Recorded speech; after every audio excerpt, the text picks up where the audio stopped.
Allah'ım, gözlərimizi xəyanətdən, dilimizi yalandan, qəlbimizi nifaqdan, mədəmizi haramdan qoru.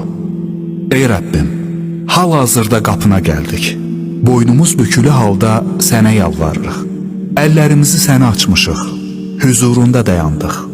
Bütün pis əməlləri bir tərəfə qoyduq. Bizləri huzurundan boş geri çevirmə. Sənin əhvinə, mərhəmətinə, lütfünə, himayənə və qorumana daha çox ehtiyac hiss etdiyimiz bu zamanda bizləri sənsiz buraxma.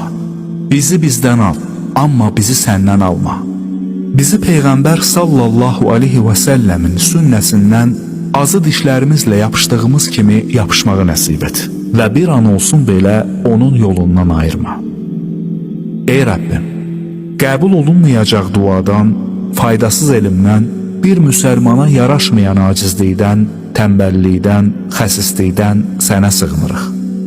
Allahım, namazı tərk edən, narkomanlığa, içkiyə, qumara və zina kimi bəlaya qurşanan, qadın fitnəsinə düşüb evinin yolunu unudan, müxtəlif günahlara düçar olan millətimizin övladlarına da hidayət nəsib et.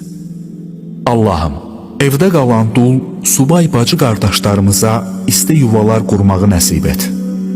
Ey Rəbbim, Muhammedə və onun ailəsinə hər zaman xeyir duanı və bərəkətini ehsan et. Allahım, sən uca kitabında belə buyurdun. Mənə dua edin, mən də sizin dualarınızı qəbul edim.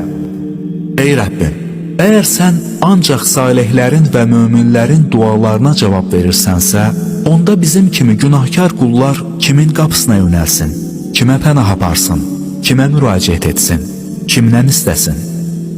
Ey gözəl Allahım, sən bizim Rəbbimizsən. Heç bir günah sənin rəhmət dənizini bulandıra bilməz. Bizi əhv etmək və dualarımıza cavab vermək sənin mülkündən heç bir şeyi əski etməz. Sən bir şeyin olmasını istədikdə ona yalnız ol deyərsən. Ey Rəbbimiz, zəifliyimizdən, bacarıqsızlığımızdan, kimlərinsə bizi alçaltmasından sənə şikayət edirik, sənə sığınırıq. Sən hər zaman öz yardımınla kimsəsizlərin və zəiflərin yanında oldun.